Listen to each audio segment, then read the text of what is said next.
আসসালামু আলাইকুম রহমতুল্লাহ। আজকে জুমাত বাদ হিজবুত তাওহীদ নামের একটি সংগঠনকে প্রশাসনের শিকার হইতে হয়েছে। খুব সুন্দরভাবে কথাটা বললাম এই কারণে যে আজকে যদি হিজবুত তাহরীর ওখানে মার না খেত, আজকে যদি অন্য একটা দল ধরলাম চরমোনাই ওখানে মার না খেত, তো ভারতকে বেনিফিট দেওয়ার জন্য মানে আর কোনো ওয়ে ছিল না। কারণ ইতিমধ্যেই যেসব ইসলামিক দলগুলোকে নিয়ে প্রশাসন খেলতো, ভারতের প্রশাসন খেলতো দেশে বসে, সেই সেই দলগুলো কালের পরিবর্তনে তারা মানুষের কাছে এত এত পপুলারিটি পেয়েছে যে সেই দলের একটা নেতাকে ধরার আগে তাদের চিন্তা করে ধরতে হয়। কিন্তু যে সমস্ত দলের কোনো ম্যাগনেটিক পাওয়ার নেই, যে দলের কোনো একটু ক্ষমতা কম, তো সেই দলকে অনায়াসে তাদের আগ্রাসনের শিকার করা যায়। আমি যেহেতু হিজবুত তাওহীদের পক্ষে কথা বলছি না, হিজবুত তাওহীদ আমি পছন্দ করি না। আমি হিজবুত তাওহীদের ঘোর বিরোধী একজন। হিজবুত তাওহীদের নামাজ থেকে শুরু করে তাদের রোজা, হজ, জাকাত এগুলো কিচ্ছু হয় না ইসলামের পথে, আমি বিশ্বাস করি। প্রত্যেকটা কাজ ইসলামের বাইরে চলে যায়। কিন্তু হিজবুত তাওহীদেরকে যখন গায়ে আঘাত করে তখন সেই মানুষগুলোর পরনে পাঞ্জাবি থাকে, মাথায় টুপি থাকে, জুম্মার নামাজ পড়ে বের হয়েছে, সাধারণ মানুষটাও বের হয়েছে, সেই তাদের আমির বের হয়েছে। তো তাদের এভাবে না পিছিয়ে নিষিদ্ধ করে দেন, চলতে পারবে না, বন্ধ। এই রাস্তায় নামবে, এই গোলা ফুটাবে, এই আরে ভাই বন্দুক ফুটাইলে না ফুটাইলে আপনার যে র্যাঙ্ক বাড়ে না, এটা তো মানুষ জানে এখন। যে বন্দুক না ফুটাইলে আর ওই যে রাবার বুলেট না মারলে, হ্যাঁ, গ্যাস না মারলে বোঝা যায় না যে সে ভালো মাপের পুলিশ।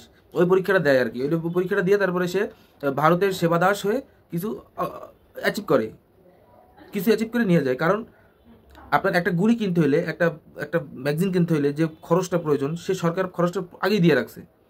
তো নতুন করে যদি কেউ ওই খরচটা আবার দেয়, তখন তো তার দুইটা হাতে দুইটা ফুটেতে কোনো সমস্যা হয় না।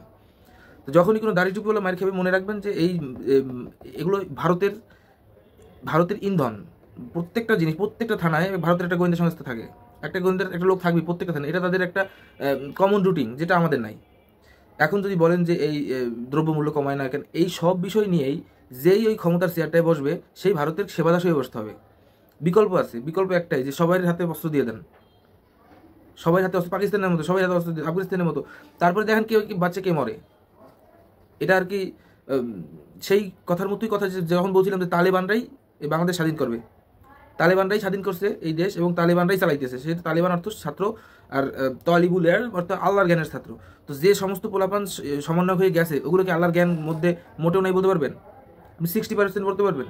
ওর কি জ্ঞান আছে ও জানে, ভালো জানে। ওর যতদূর জ্ঞান, সেই জ্ঞানটুক দিয়ে ও শেখ হাসিনারে পাঠাই যেতে পারছে। তো সেই জ্ঞান আপনার মাথার মধ্যে তো আল্লাহ দেবে না।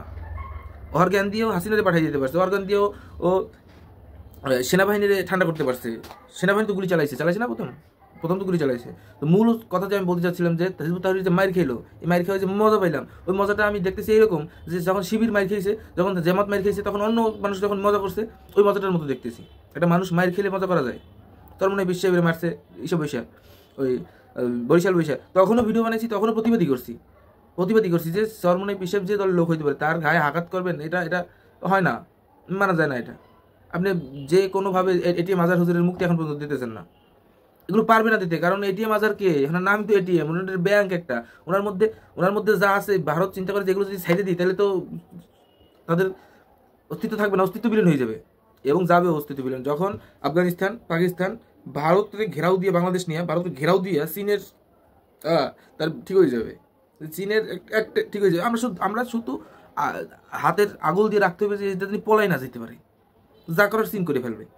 তো হিজবুত তাহরীর বা যে কোনো, আগে শুনতাম যে আল্লাহর দল, আনসার আল ইসলাম, এরপরে আনসার ইসলামের কাছ দিয়ে আবিষ্কার করছে কি, এটা ফেসবুক আইডি আবিষ্কার করে ফেলাইছে। ফেসবুক আইডি পাইছে, এই জন্য সে জঙ্গি হয়ে গেছে। আরও কতগুলো ইসলামিক সংগঠন আছে, যে সংগঠনগুলো হয়তো ছোটোখাটো সংগঠন, হয়তো উজ্জীবিত বেশি হয়ে যায় এরকম। কিন্তু হিজবুত তাহরীর যে রাস্তায় বসে যে মায়ের খাইলো, এরকম মায়ের যারা এখন সাহসী আছে, পুষ্ট স্বাস্থ্য ভালো আছে, এরাও খাইছে। সবাই মার খেয়েছে। একজন মার খেয়েছে, একজন দেখছে, একজনে মজা নিয়েছে, আর একজন ফুটেজ দিয়েছে, একজনে অস্ত্র পাঠাইছে, একজনে ব্যবসা করছে। আপনার কি অস্ত্র কি শেখ হাসিনা বানাইতো, মানে ডিম পারতো? ওগুলো তো আসতো।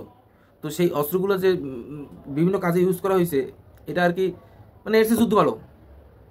এরকম যদি হয়ে যেত, 5 তারিখ কী করলাম? 5 তারিখের পর প্রথম গুলি ফুটাইলো কোথায়? শাহবাগে। কারে ধরলো? আমারে। এরপরে আবার গুলি ফুটাইলো কবে? শুক্রবারে।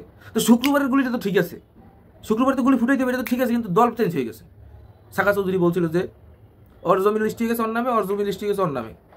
তো একজন সোনা মিয়া, একজন লাল মিয়া, তোকে অত চিন্তা করার দরকার নাই। তো সোনাটারে লাল বানাই, তো মানে সোনা মিয়াটারে লাল বানাই দিলে যাই সেটা মিষ্টি, সোনা কিন্তু লাল হয়ে যাবে। যে কোনো ধরনের প্রশাসন হন আর যে কোনো দলের এজেন্ট হন, ছাত্রদের কাছে লাল হয়ে যাবেন, একদম লাল, একদম লাল হয়ে যাবেন। আসসালামু আলাইকুম রহমতুল্লাহ।